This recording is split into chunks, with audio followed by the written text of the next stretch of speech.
Good afternoon, everybody. It's about that time. Hope you guys had a great weekend and you're getting through this day. Mondays are always the toughest, but once you get going, you set the moment for the week. Sorry, got some sound coming on here. You get the momentum going for the week, so that's awesome. Hopefully the week is off to a good start for you all. So, tie's a little crooked here. We're allowing a few people to kind of hop on as we're all coming along. By the way, if you can do me a favor and let me know what state you're coming in from and also what submarket you are in that state. I see a few people are hopping on. Go ahead and let me know because we're going to do an interesting little lesson and I want you guys to get a lot out of it. So it's going to be interactive. So also do me a favor on today's live. The more you interact during a presentation, the more you get engaged, the more involved you get, the more you're going to retain the information. So it's to your benefit and also helps, understand, maybe if I need to clarify a point, feel free to raise your hand and ask a question or something. But also it would be great to interact and to know where you guys are from so I can kind of tailor fit the messaging for you today, okay? So if you do me a favor and let me know where you're coming in from and what market you're working, what city you're in, that type of thing. Because we are going to cover some really interesting information to put everything into perspective for you.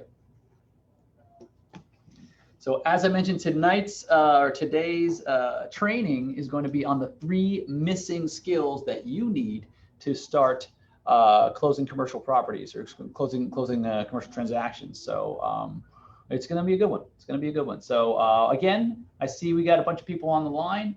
Keep on coming, folks. If you can, do me a favor and give me a +1 in the chat. Type in +1, enter. If you can hear me, if my levels are loud enough.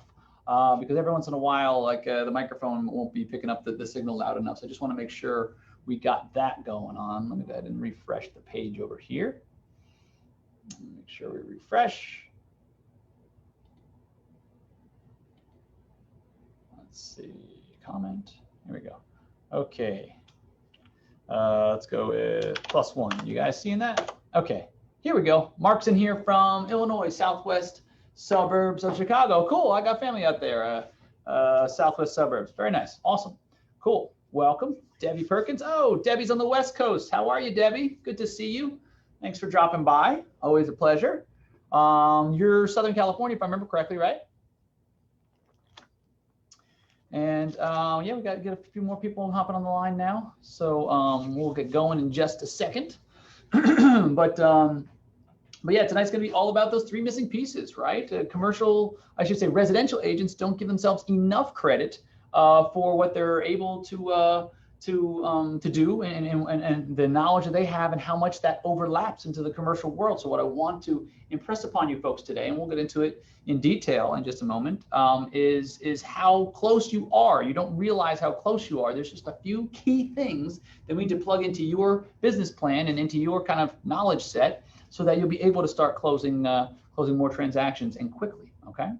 And okay, so we got Mark's in here from Illinois. We got Debbie from Los Angeles. Welcome, welcome. Hey guys, there's more of you out there that are watching. Go ahead and type in your state and your submarket for me because we're going to be doing an illustration. We're going to be doing an example. Reginald's from Memphis. Awesome. Okay. Tennessee's in the house. Love it. Love it. Yeah. So because I'm going to show you kind of what the potential is for earnings in commercial in your markets. Forget what the national average is. I'm going to show you in your particular state. So please go ahead, enter in your information, and I'll make sure we figure out what those numbers are for you because I want to show you how many transactions it's going to take for you to be able to hit certain income levels, and so to really put this stuff into context for you. So and just out of curiosity, folks, Mark, what is an average residential transaction in your market? Every market's going to be different, but do me a favor and punch that in, will you? And Debbie, I know you've done a fair amount of commercial, but let me know what kind of a residential transaction is in your backyard. And Reginald also, if you can do me that favor and let me know what in Memphis what you guys are seeing. Just ballpark. It doesn't have to be high end or low end. Just kind of some middle of the road. What middle of the road numbers look like. Okay, and we'll go ahead and get it fired up. Okay, so I'm going to pull up a little presentation for you guys. Let me know. Let's see how I'm going to do this. This has got to come over here. Mark says 275 average. Okay, awesome. Great. Thank you for letting me know that. Yep. All right. So we're going to go ahead and open this up over here. Boom. Okay, cool. So, and then I'm going to go ahead and share my screen. Debbie's 850 to 1,000,005. That's a big range, but those are some nice numbers. Yeah, it doesn't surprise me. California is, you know, the market is on fire. That is awesome. Love it, love it. Okay, we're going to go ahead and share the screen. Perfect. Okay, let's go ahead and share that. Okay, folks, do me a favor and let me know when you see it says CRE Basic Training Weekly Live Stream. Hit a +1 in the comments for me if you could do that. That'll be super helpful. Love that. And then we'll go ahead and get going. Oh, and Mark writes in 275 on average. Also, okay, cool. I didn't see that when you put that in there. So cool. Yeah. So this is going to be a really, really good exercise because I want to put some things in a perspective for you in terms of, you know, drawing a comparison. Okay, Debbie, thank you so much for the +1. Okay. So tonight's weekly live stream, as I mentioned just a moment ago, is the 3 key skills that you are missing needed for success in commercial brokerage. Okay. But before we go into the main portion, okay, I always like to put things into perspective, right? You know, it's one thing to learn something, and if you don't know why you're learning it, it sometimes can be detrimental to the message because you're not taking it as fully as you could be, or you know, it doesn't ring true, or doesn't resonate, let's say, unless you have kind of like a perspective or you're able to compare and contrast it. So I want to show you guys something a little bit. Jackie, thank you so much for jumping by. Cynthia, how are you? Nice to see you again. If you guys can do me a favor and type in the comments what your local, what state you're coming in from, and what your local market is, what city or submarket you guys are in, because I'm gonna pull up some pricing for you to help you kind of can make sense of what commercial, what it actually means. Instead of looking at it conceptually, we're going to look at it actually. Okay. So we're going to get started with that. So as far as you know, what we are going to be illustrating today is what I call the bridge method. It's a methodology I came up with, and it's a very simple kind of metaphor, right? On one side of the river, you have the residential brokerage world, and on the other side of the river, you have the commercial brokerage world, right? Now, it takes 8 steps to kind of cross that river, okay? And so when you have those 8 steps, you know, it looks like it's very far, right? From one side to the other. You say, how the heck am I ever going to get from one side all the way to the other? And I'm here to tell you that you already know a portion of those steps, right? So people like to think that commercial is so different than residential. And I would like to kind of turn that upside down and explain, show you what it takes. You break down an entire transaction from beginning to end and show you guys already know more than 60% of what's necessary. We have to plug in 3 critical steps, and without those steps, you won't be able to really take advantage and be able to close commercial transactions.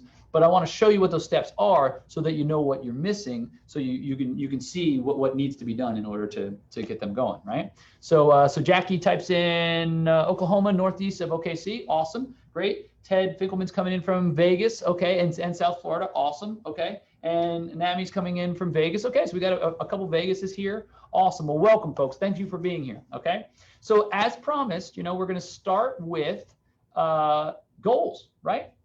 Now we're going to take goals and you reverse them into a number. And here's what I'll show you what I mean. So like when you set a goal, right, your brain already opens up a task list. I love this quote because it's so true. How many of you folks have ever been out there, right? And you write your goals down, or you make them concrete, and then all of a sudden, you know, your brain starts putting together these pieces. Here's an example, right? Your brain has this area of it's called the reticular activation center, right? And what that part of your brain does is it connects dots for you. So the first time I ever noticed this, I was a teenager and I was buying my first car, right? And I went to the Honda dealership and I went to go buy a Honda Accord. And then on the ride home that night, all I could see on the road were Honda Accords. everywhere I looked, every stop sign, every person I passed on the highway, every third car seemed to be a Honda Accord, right? Now, how many of you have ever seen anything like that kind of phenomenon happen, right? Where you start paying attention to something and then you start noticing it everywhere. Do me a favor and put a +1 in the chat here. Oh, and by the way, if you folks can do me a big favor, this is going to help you and it's going to help other folks. So we really want to get the word out. We want to get as many people on the chat as possible today. We want to get as many people on the call today as possible. So do me a favor and smash that like button, right? And give me some emoticons, give me some love, because what that does is it tells the Facebook algorithm to send this out to more people, and then more people will hop on the call, okay? Again, if you can hit the like button and some of the, give me some hearts and stuff like that, what that does is that helps the algorithm spread it out to other people, and we'll get more people on here, because my goal is to help as many people as I possibly can and spread the message as far as possible, okay? So if you can do that for me and do it for others as well, I'd really appreciate it. So, like I said, so driving home, seeing Honda Accords everywhere, and I'm saying to myself, wow, this is crazy. I never really understood it. And it wasn't until years later, till I was watching some like Tony Robbins video or something like that, where he explained what the science was behind it, right? So at the end of the day, what you wind up with is when your brain is so much more powerful than you can possibly imagine, right? When you start giving it a goal or a challenge, it starts working while you don't even realize it in the background in order to fix, to overcome that challenge, to fix that problem, whatever that might be, right? Have you ever noticed that you'll be just driving down the road and like an idea will pop to you, or you'll be like in the shower, lathering up your hair, and then just like something will just boom, hit you. Well, that's your brain working in overtime when you don't even realize. That's your subconscious brain working, and that's when some people's inspirations kind of come through. Willie Nelson said that whenever he couldn't figure out like the song lyrics or something, he would just go on a drive, and then inspiration would come to him. So like when your conscious brain is activated doing something else, your subconscious brain can churn through these things. So the point of this is it's so important to have goals, right? Because when you write down your goals, when you visualize your goals, you give your brain the input. And then your brain starts figuring out how to connect those dots. Your reticular activation center starts figuring out how to connect those dots so that you can accomplish those goals, those things you want. So I write my goals every single day. I write my daily, weekly, and annual goals, right? So that it's constantly reminding my brain, and it's going to connect a dot here, connect a dot there. Wake up in the morning, you have a dream. I've dreamt stuff for work. It's crazy. Your brain works on solutions for you. It's uncanny, okay? And tell me if any of you have ever seen that. Give me a +1 in the comments below if you've ever seen where, or you ever had that happen where you're trying to figure something out, and then your brain just like figures it out while you're driving, or while you're in the shower, or while you're just taking a walk or walking the dog or doing something mindless, washing dishes or something like that, loading the dishwasher. Give me a +1 if that ever occurred to you guys, right? So what I want to do is a little exercise here before we get started with the main portion, excuse me, and that is, what is your 12-month income goal, right? You don't have to put it in the chat, but just write that down for me. Take a piece of paper out right now and write that down for me, okay? So once you figure out what that 12-month income goal is, then I want you to do is we're going to figure out what the average commercial transactions in your state are, the average size of the commercial transaction, right? So, all right, so let's fire up some states. So I saw Nevada was on there. So I saw 2 Las Vegases, right? So write this down, okay? So write your financial goal for one. You don't have to put it in the chat, but you can just write it down, okay? And then so for Nevada, we have 2.4 million is the average commercial transaction. By the way, I keep a rolling list here of all 50 states, the commercial transactions. And there's like this, what it's called CoStar. And if anyone is familiar with CoStar, write CoStar in the comments. I just want to make sure that you guys are familiar with the service that I'm talking about.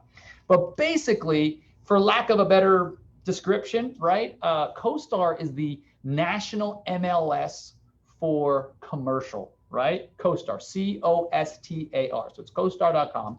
And what they do is they take every time a transaction gets done, they follow up with you. They check in on brokers once a month. Ted says, yep, okay. Naomi says CoStar, yep, she's familiar too. Okay, so they're the largest aggregators of data, which means they collect data. Every lease you do, every sale you do, they want to know everything. They want to know who the buying agent was, who the selling agent was, if there are any special things, any special circumstances. Did you give away free rent? Was there any tenant improvement allowances? All this stuff, right? They really look under the hood at deals. And then those same people that asked you, they will call two other people that were involved in the deal, and they'll corroborate what you told them, right? So what winds up happening is you get some pretty solid data. They weren't doing that 10 years ago, say, but over the last 4 or 5 years, that data's gotten really good.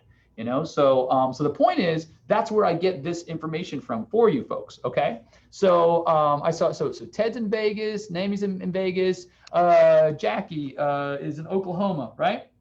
Jackie, write down 1.3 million. That's what your average. That's your average there. Ted, I saw you're also in South Florida.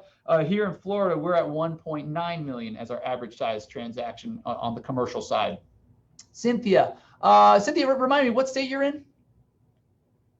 Let's see. Oh, Debbie. Okay, California takes the cake at 2.8 million. Okay, almost the highest, but there is one higher.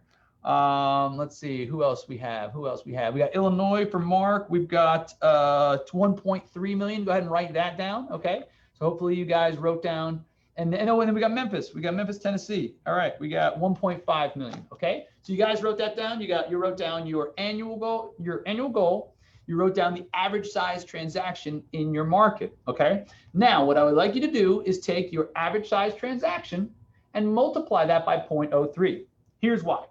Because up to about $5 million, and none of these average size transactions are over $5 million, right? So, but pretty much state to state, what we see is up to about $5 million, the commercial size transactions are going to pretty closely mimic residential transactions. So if your state is a state where the total commission being sold on a house is 6%, then you're going to have a 3% commercial fee, half of that for, let's just say talking about on the buy side. Okay. So we want to be realistic. We want to be, we want to be conservative on this. Okay. So Vladimir's coming in from Santa Rosa, California. Awesome. Thank you. So Vladimir, go ahead and write down 2.8 million for California. And Cynthia, that's right. You're in Texas. Okay. Texas is 1.6 million. Okay. So Texas is right on there with the national average. Okay. So now you folks have your income goal. You have your average size transaction in your state. Multiply that by 0.03. Okay. And do me a favor, folks. Start typing in some what you came up with in that number. So go ahead and give me your what you came up with for that average size commission, right? So we have the average size sale. Go ahead and type in your average size commission, okay? And because I want to do a little calculation, okay? So you folks are coming on now, okay? So we got so California at that 2.8, right? You're going to be at 3%. Boom. 84,000. Okay. Let's see. Memphis, Tennessee, 1.5 million times 1.03. You got 45,000 for Tennessee. Okay. Let's go with Nevada, 2.4. Nice. Times 0.03. Boom. 72,000 for a buy side transaction or a sell side transaction on average in Nevada. We got Texas. What do we got? Texas, 1.6. Okay. Anybody else? Can you type in that math? Because this is going to be an eye opener for you, right? 1.6 times 0.03 is 48,000. Okay. So the point of this exercise, right, is let's just say you folks wanted to make, I don't know, $350,000 this year. For some people, that's not a lot of money. For a lot of states, that's a lot of money. And I will tell you this. If you want to talk about being, the higher echelons of earnings, okay, the borderline for the top 1% of earners is 428,000. That was according to CNN.com, right? So if you are at that 428, but if you're at 350, you're probably in the top 3 or 4% of earners in the country, okay? So that's not so bad, and considering 350 is about it's between 5 and 6 times what the average American makes. Okay, so let's just go with a $350,000 fee, annual earnings, right? 350 divided by, let's go with that $48,000 for 1.6. Who is 1.6? Because, boom, you have to do 7.29 deals a year if your average size. So in Texas, right? So Cynthia, you have to do 7 deals a year on at the average commercial sale price in order to make $350,000 a year. Okay, that's like a deal like every 6 weeks. It's not a lot. It's not an awful lot, right? So the point is, you don't need to do that many transactions in order to hit those numbers. Now, what's important to note, and let's go through a couple other states. Let's go in Nevada. 24 times 0.03 equals 72,350 divided by 72,000. Yeah, in Nevada, you have to do less than 5 deals a year to equal 350,000. That's pretty sweet. Okay. So the point of what I'm making is that you don't have to do that many deals. A half a dozen, 8, 9 deals will get you to the 350,000 mark. Now, the point of this whole lesson or this whole exercise we're doing right now is to put into context why commercial is a nice add-on. I'm not recommending you throw everything off your desk and start anew and just go and try to be a commercial broker. That's not what I'm recommending. What I do recommend is consider those 1, 2, 3 opportunities a year. Take those, learn how to close those, because if you just close one average deal, you're going to be $30,000, $40,000, $50,000 a year. Most states, right? I think the lowest state I saw was maybe 1.2. You're still, looking at another $40,000 a year for one transaction. Okay, that's like, it's like a new Toyota Camry. Maybe a 2-year-old Lexus or something like that. It's serious money, right? Every year for the rest of your career. Okay, so the point is, I'm not recommending you throw out, the whole residential item, but what I would like to see you folks do is just add on those 1, 2, 3 transactions a year. Because if you take that and you extrapolate that out, let's take our example in, let's go with Memphis, right? Memphis, Tennessee, 1.5 million, right? You're looking at, what's that, $45,000 per transaction. Let's say you did one a year for the next 10 years. Guess what? That's $450,000. That'll pay off most people's houses. See what I'm saying? Right? Or it'll pay off your first home. The point is, over a 10-year period, you learn how to do one commercial transaction a year. It adds up to big money. Okay. So without further ado, we're going to get into what you need to learn how to do. Now that you understand, okay, listen, adding this on can probably be pretty powerful. If this was a little bit eye-opening, give me a +1 in terms of like how many deals it would take you to hit certain income numbers. Obviously, always the more the better. We want to help as many people, and in helping others, we wind up helping ourselves. But give me a +1 if it was kind of eye-opening to see that. Okay, so now that we know how many transactions it'll take, let's talk about what it'll take to actually start closing those types of transactions. Like I mentioned, I put together this thing, what I call the bridge method. When I realized that how close residential agents actually are, it kind of like a light bulb went off, right? And the way I explain it is I explain it just like this old-fashioned bridge here. It's just like you guys are just missing a couple key steps. It's 3 actually, because you're already doing it, whether you've closed 1 home or 100 homes in your career. You already are doing certain steps in order to close a commercial transaction, but you're just doing it on the residential side. And I'll show you that just now. All right.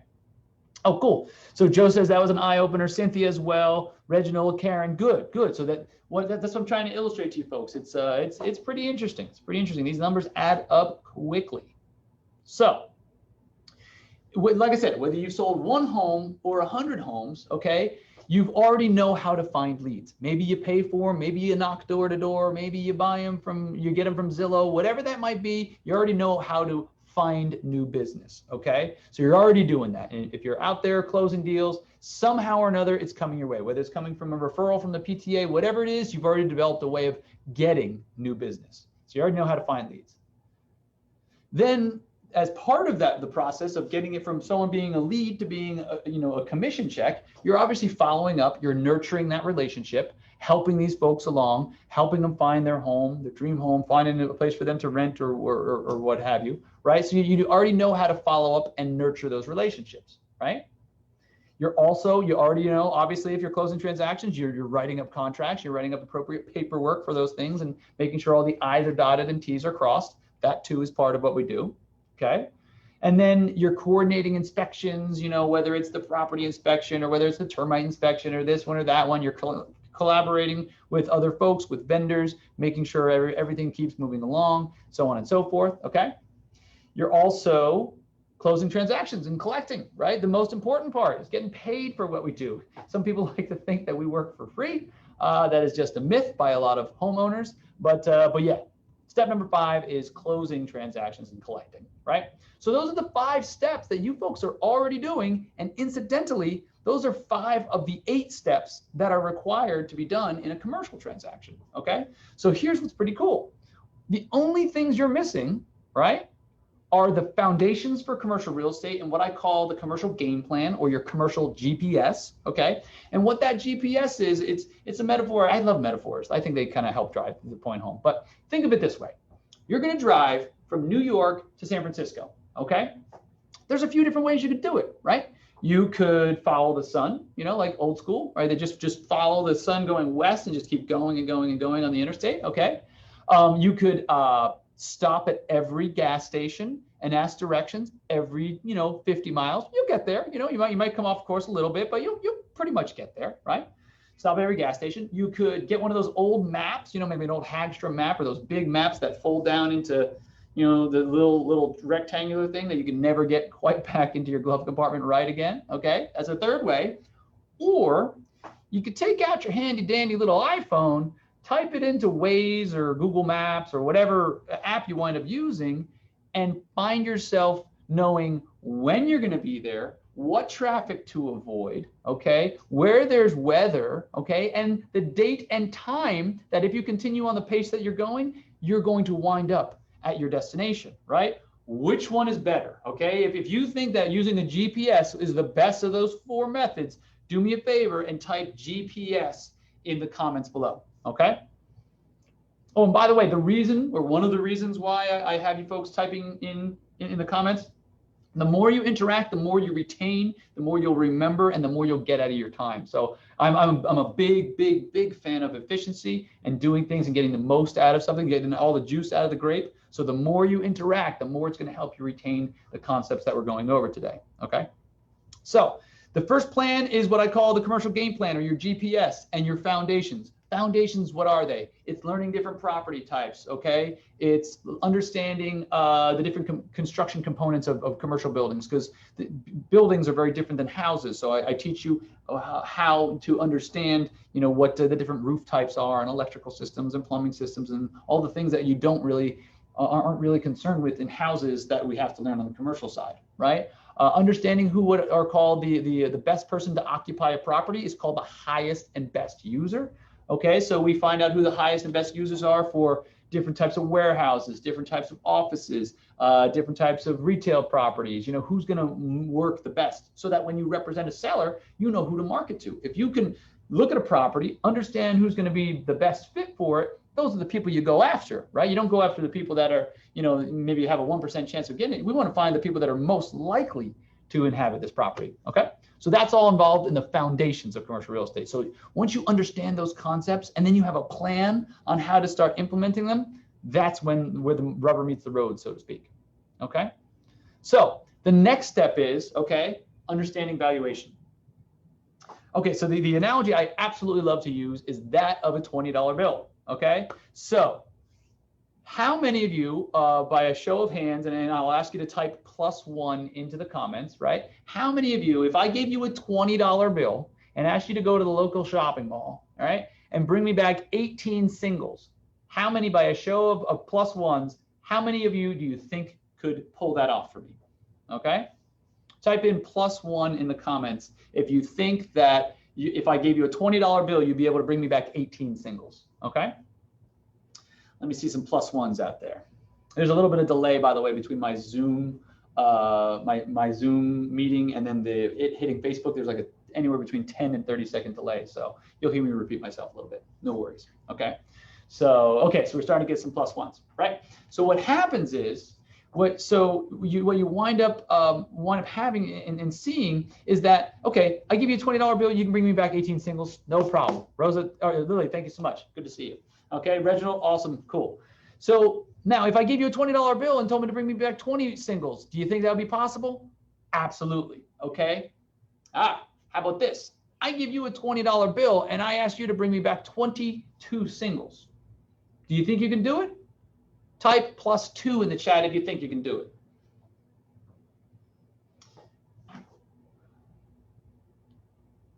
Exactly. No plus twos. Now here's the point to remember, right? It doesn't matter if it's only overpriced by a little bit, okay? You know, if you're asking $22 for a $20 bill, you are never going to get it, right? Unless you find someone that's broken down on the side of the road and they need, you know, they all they have is singles. They need a $20 bill to pay for a tow truck or whatever that might be.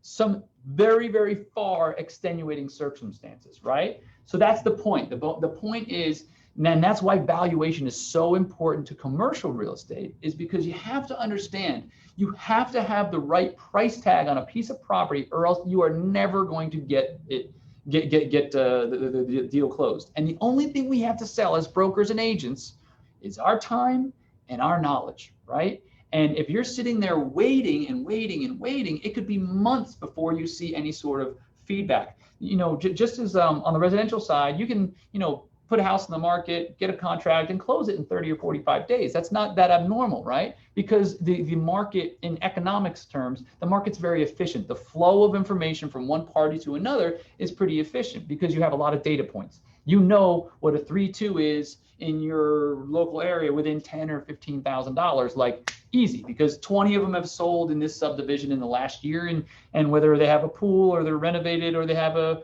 you know, an updated kitchen or whatever, you can get a real pretty dialed in feel for the value, right? But on commercial, you don't have as many data points. So it's especially important for you to be able to understand how to value properties. Because if you're just waiting to put the property on the market and like see what happens, like what they say is, you know, throw up the flag and see who salutes, you're going to be waiting a long time. Okay, so it's very, very important. You can't just put it out there and test it. You have to know why you're putting the property out on the market.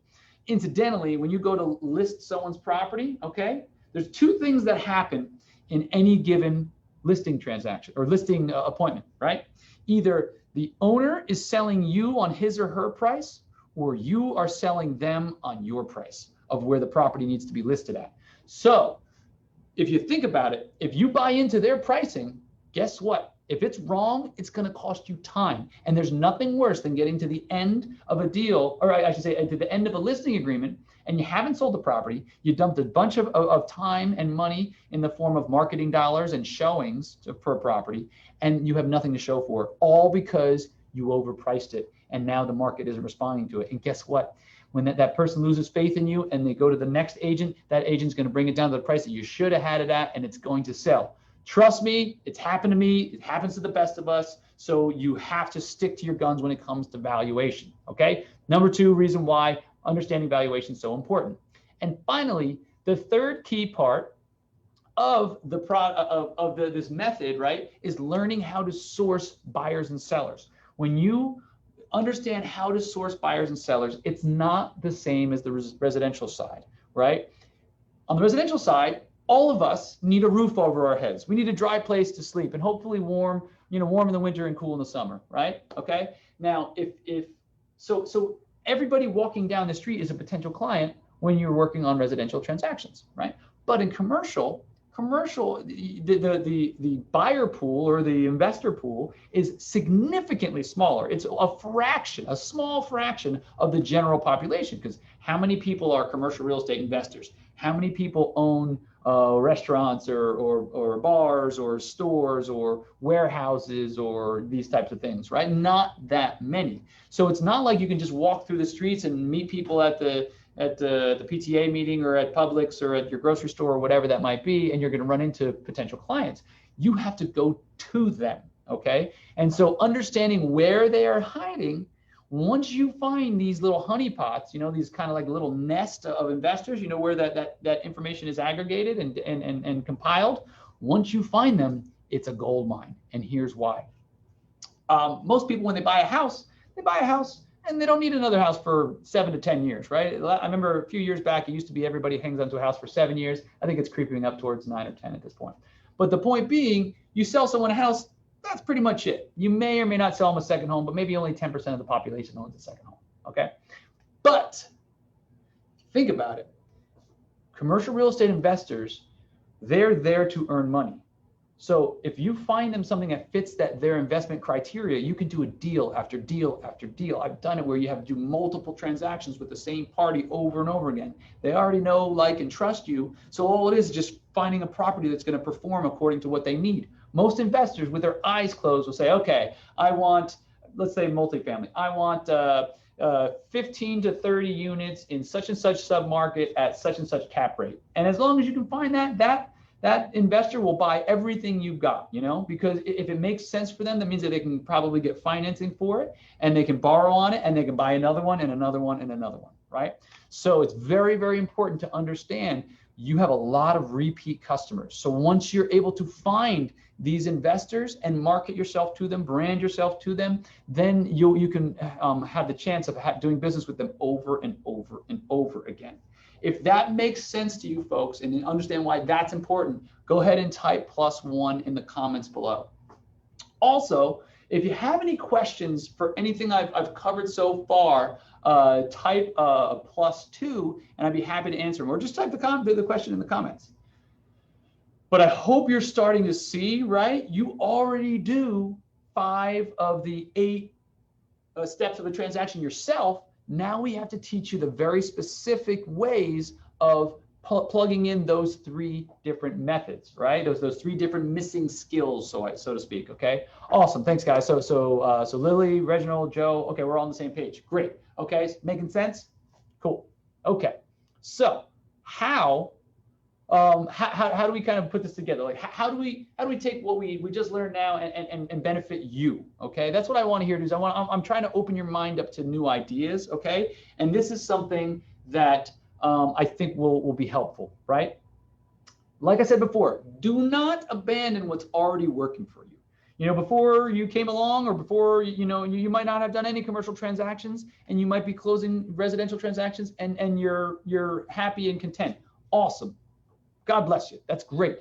But what if you added just a couple commercial transactions a year? What would that look like? What if, let's say, by offsetting your residential income with a couple commercial deals, like before we saw 45,000, 70,000, 72,000, 84,000, 38,000, big numbers, right? But what if you could offset your income, a little bit, right? And then you can choose those clients that you work with on the residential side. What if, because what I have found, right? I've had dozens and dozens of clients over time, but I found that there's like an 80-20 rule that exists, with clients. And what I found is that the, like probably 20% of your clients represent 80% of your headaches, right? So if you guys also experience the same thing, it's about 1 out of every 5 clients. And most people are really nice and they're nice to work with, or neutral, but some of them are just really, really a pain. Go ahead and do me a favor and type in 80-20 if that is making sense.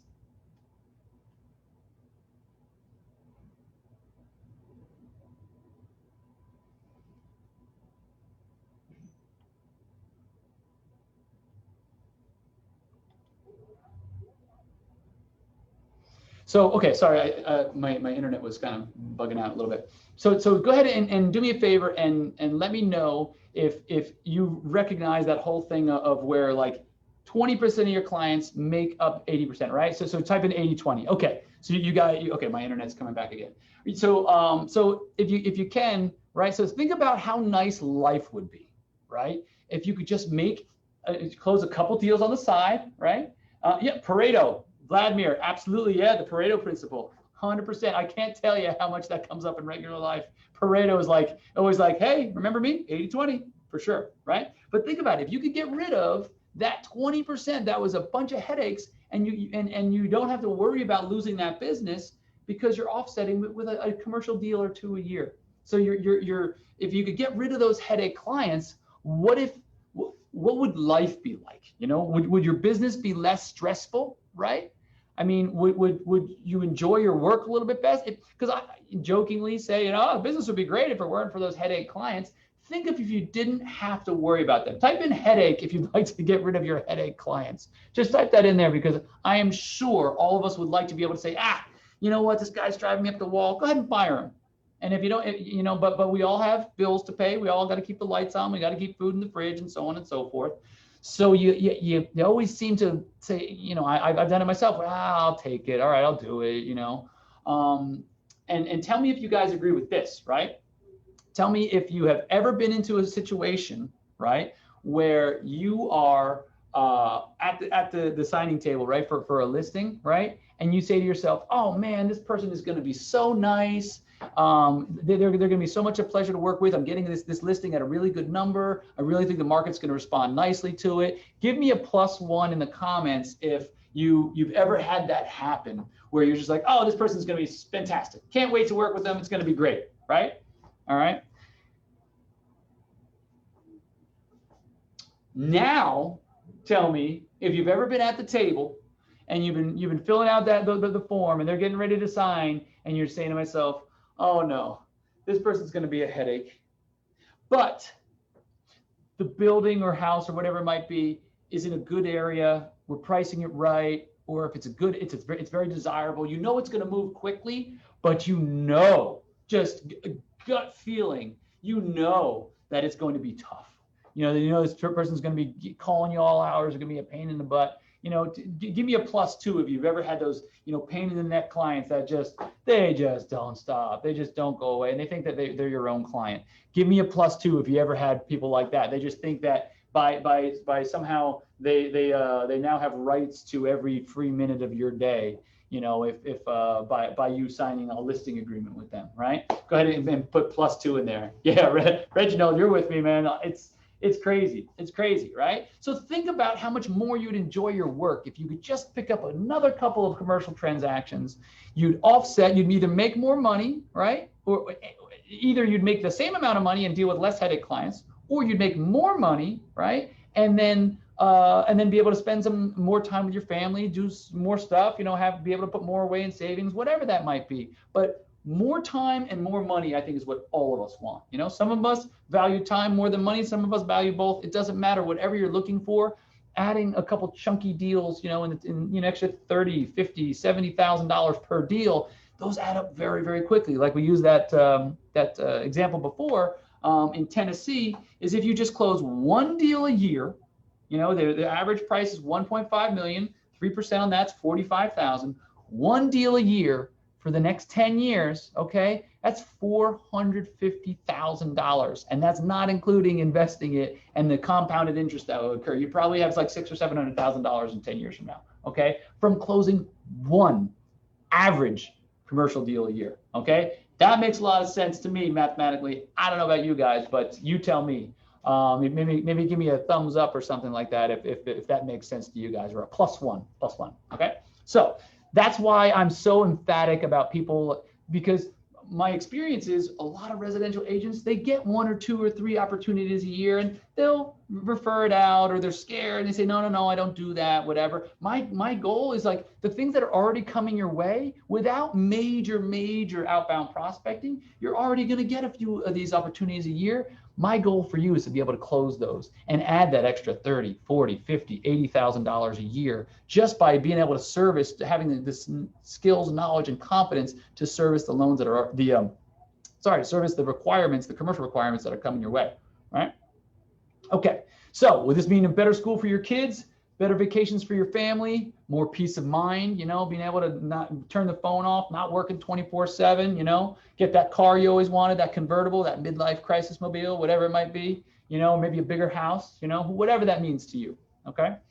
So that's where this coaching program comes along that I want to talk to you folks about, right? I've partnered with Realty World, and we are putting together a program. We're extending it out to people that are not only in Realty World, but they're also involved in commercial sales for realtors. And basically what we're doing is we're putting together, like I mentioned, you get step 1 is the success GPS. Next, you get the valuation training. Next, you get the client acquisition. And then you learn how to put everything on autopilot, okay?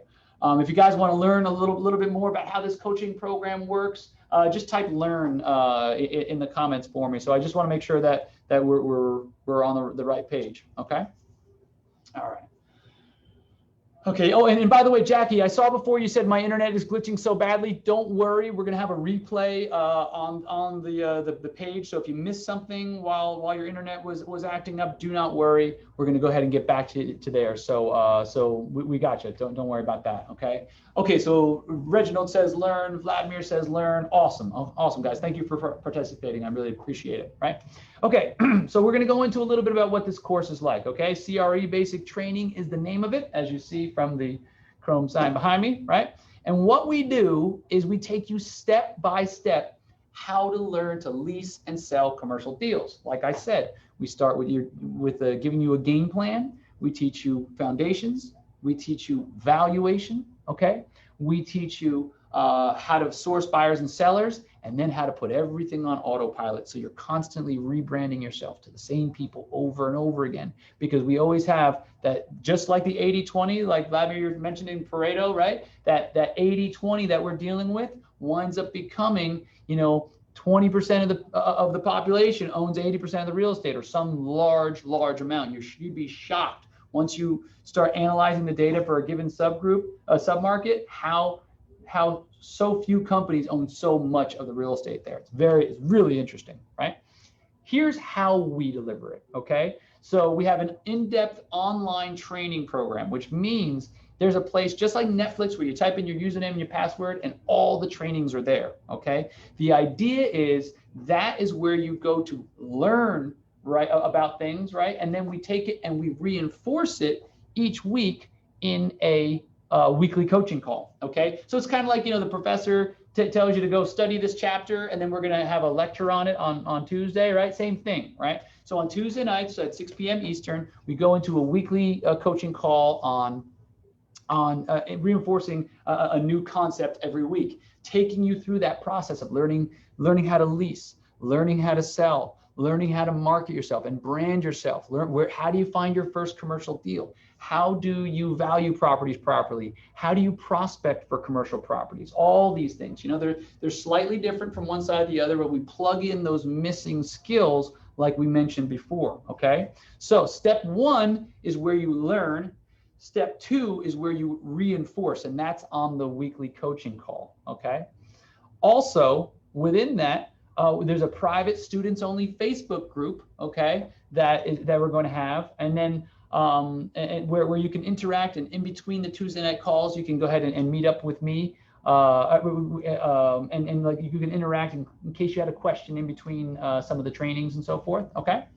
And that way you never lose momentum in your business. You don't have to wait a week to get an answer. You just reach out to me in the Facebook group, tag me in there, and then I'll go ahead and make sure you get your question answered, okay? And so if you'd like to learn a bit more about that, I'm going to go ahead and put in the comments below. I'm going to put a link to schedule a call so we can get in depth, because I want to make sure that what we do is a good fit for you. I never, ever try to sell anyone something that they can't use or they won't benefit from. That's not how I do business. So I want to make sure that it's a good fit. I don't want to just try to say, yeah, it'd be a good idea, just go ahead and do it. No, I want to make sure. So we'll have a conversation. We'll make sure that this is the best option for you. And if it isn't the best option for you, I'll be happy to point you in the right direction with someone or some program that can help you get what you're looking for. Okay, so I'm going to put that number in the chat right there. So if you want to book a call, by all means, click it now. Book a call today. The best time to learn how to sell commercial was yesterday.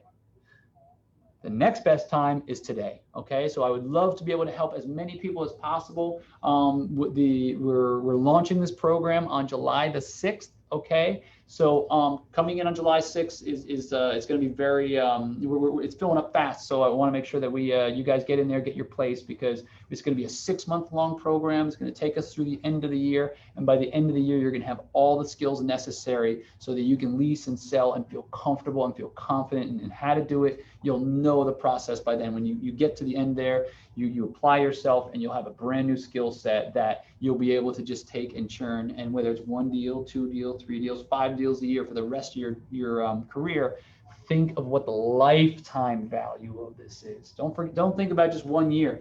Think of the lifetime value of just learning how to close 1 deal a year. Okay. So if you guys have any questions, feel free to reach out in the comments below. I'd love to be able to answer them for you. So let me know if you have anything I can answer for you, anything that you want me to clarify or anything. I'll be hanging out for another minute or two. And if not, we're going to go ahead and call it a day. Hopefully, I'm sure you folks have some place to be. But okay, and with that, I'm going to bid you folks adieu. If there's anything you need, feel free. You can reach out to me in the group. You can go ahead and schedule a call. Debbie, thank you. Good to see you. Glad to see you in the group and so forth. And let me know if there's anything I can do for you folks. But do not hesitate to reach out to me via Messenger or hop on the calendar and go from there. Vladimir's booked. Awesome. Good. Reginald, awesome. Thanks for being here. Feel free to book a call if you'd like. Ted, thank you for being here as well. Really appreciate you guys interacting so much. It was really great. So looking forward to talking to you guys and seeing how we might be able to help you. Meantime, have a great night, guys. Enjoy. Take care. Bye-bye. Oh, thank you, Naomi. Good to see you as well. Thanks, Lily. I'll talk to you tomorrow. Bye-bye.